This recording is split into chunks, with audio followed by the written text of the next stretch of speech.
Hello everybody, absolutely fine that you are listening now to an interview I'm conducting with Dr. Yara Hawari, Senior Analyst of the Al-Shabaka, the Palestinian Policy Network, about the protest movement that re-emerged over the last month or so from different Palestinian communities in Ramle, in Lit, in Haifa, to the West Bank, to Gaza, to Lebanon, and for sure also to Palestinian communities in Jordan. So, yes, really absolutely great, and thank you so much for having the time to for this interview. Thank you. Yara, let me please start with a very general question on the protest movement over the last month or so. About unity, and given the experiences of the different Palestinian communities in Gaza, in Jerusalem, in Lit, in other cities, and for sure also the Palestinian communities, the refugee communities in Jordan and Lebanon, how can we speak of a new unity? How is the Palestinian struggle for just peace a united one, given these experiences over the last months? It's a good starting point to look at what happened in the early summer of this year, 2021, something of which, Palestinians are referring to as the unity intifada. Thousands of Palestinians rising up against decades of oppression, of displacement and fragmentation. And the catalyst, as actually a lot of people know, was the neighborhood of Sheikh Jarrah in East Jerusalem. But ultimately, it was this expression of shared struggle. And by that, I mean that Palestinians weren't only rising up because of the dispossession happening in Sheikh Jarrah, but also really because they saw Sheikh Jarrah in their own stories, or the stories of their parents and grandparents. Indeed, the Palestinian story is one of constant displacement, of physical or cognitive displacement. And the incredible work of activists on the ground in Jerusalem, like Mohammed Kurd and his sister, really brought that front and center and made it accessible to Palestinians wherever they were across colonized Palestine and beyond. And so I think it was a turning point. I think we started to see shifts in language, in how Palestinians were being referred to by mainstream media. You mentioned Palestinians really coming out in their thousands and doing so unashamedly and assertively Palestinian. There were people on the streets waving Palestinian flags, singing Palestinian chants, and some mainstream outlets were surprised about this. And of course, for Palestinians, we were less surprised because these are Palestinians. These are part and parcel of the Palestinian people. They are the survivors of the Nakba in 1948. But I think what was able to happen around the Sheikh Jarrah mobilization was people sort of seeing something in Jerusalem and Sheikh Jarrah that they hadn't seen before. And that was sort of a collective feeling. And it really brought people out into the streets, and that recognition that, yes, we suffer from, different types of oppression or different sort of tactics or mechanisms of oppression. Really, the regime is the same. And that was a very uniting moment for the Palestinian people. But, I also want to problematize that notion of united, because there always seems to be a demand on Palestinians to, they're so fragmented and they're so divided. And yes, we have suffered deep geographic, social and political fragmentation because of the colonial occupation of Palestine. But we're also a complex people. We're not a hegemonic people. We're complex as any other society. We have different class, gender, racial dynamics in our society. And so we also have to overcome those, just as any other group of people have to overcome those. And it's even harder because we live under that colonial oppression, which really exasperates those different structures of power that I mentioned. Unity, Palestinian unity, has always been of existential significance, I would argue, for the Palestinian national movement, let's say over the last 100 years or so. What do you, from your perspective, what are main components you think should be adapted, should be reoriented from the Palestinian national movement? Well, we have a rich history in Palestine of resistance, of unified resistance, of shared struggle.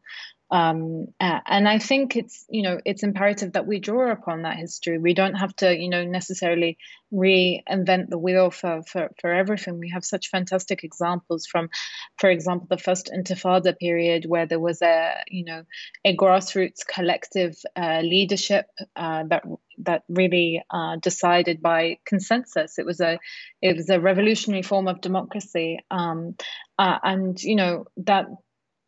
that was such an important historical precedence for Palestinians that I think is too often marginalized, that we can grow a leadership from the grassroots. We can develop our own sort of revolutionary democracy outside of these neoliberal institutions. And I think, really for Palestinians, this is key. We are in need of a strong representative and revolutionary leadership, something that has been absent for so long.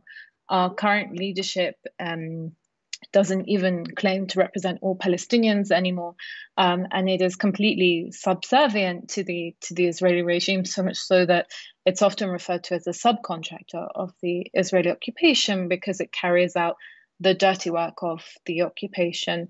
And so I think this is all to say that I think, despite the difficult situation we are in, we do have to draw upon those moments in history, those examples of our parents and our grandparents who practiced different forms of democracy and revolutionary leadership.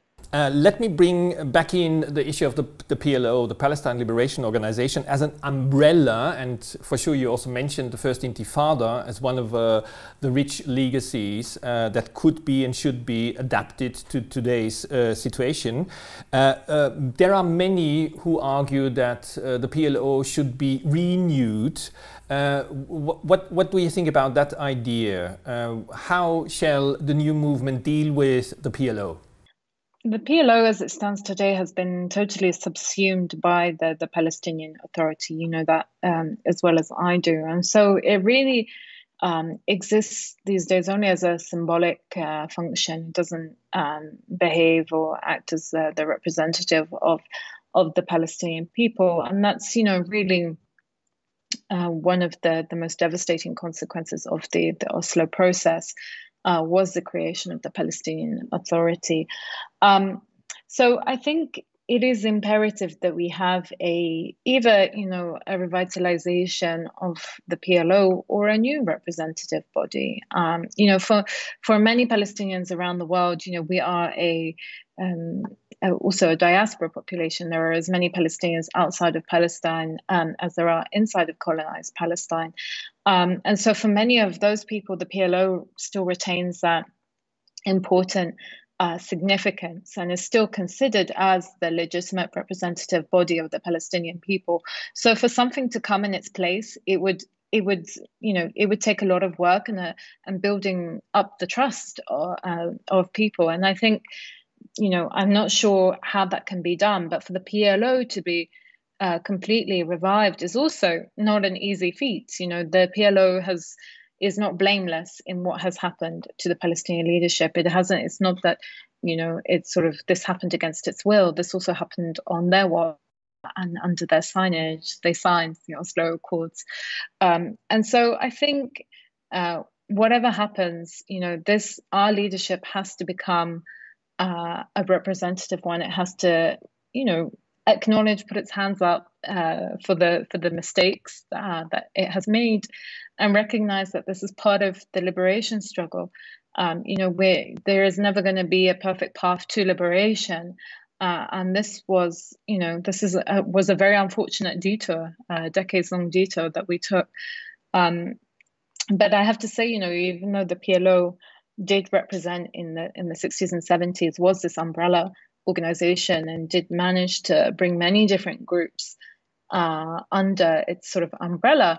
And that's also something that we can learn from. How do we tackle those structures of that I mentioned earlier of gender and class and race within the PLO, and how do we make it a truly representative body that can can really lead a liberation movement.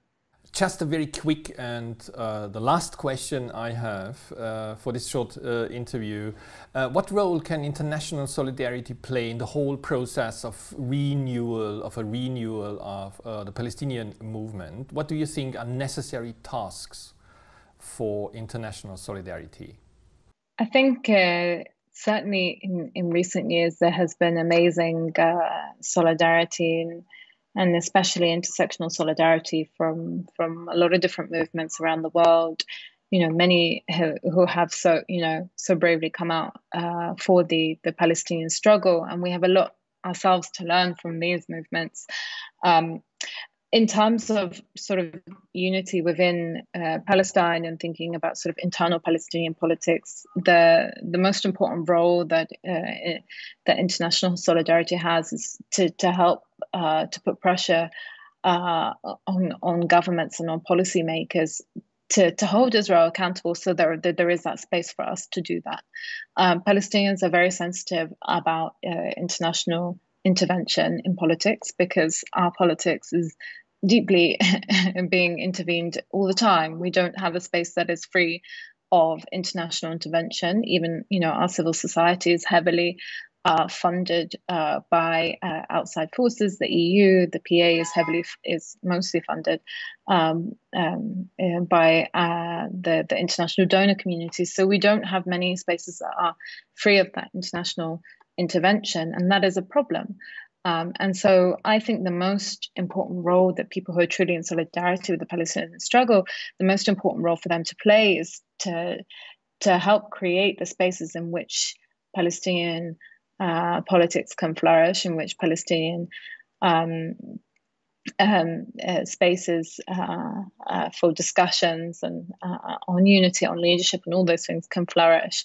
And that requires holding Israel accountable for its continuous violations. You can't even, I think it's often underestimated how much of a toll military occupation and colonization takes on political organizing.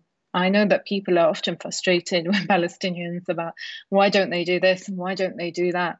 The reality and the harsh reality of daily life in Palestine is so taxing, so challenging, that political organizing is actually is not on the forefront of everyone's mind, believe it or not, because just getting by is. And so being able to have that space would mean a world of difference, not having to worry about water, electricity, about employment, about raids, about incarceration.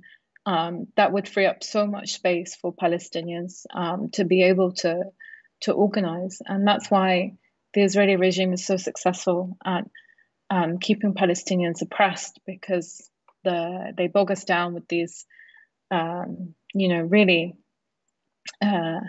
fundamental issues of survival, that it doesn't leave much space for anything else. Thank you really so much, Yara, for this wonderful interview and this very, very great contribution to Palestinian history and to our option to understand this history. Thank you really so much. Thank you. And thank you really so much for listening to our interview. I think we had a wonderful opportunity to listen to the very rich history of the Palestinian national movement, its struggle for a just peace, and the different option exactly this movement has now. So all the best, take care, goodbye.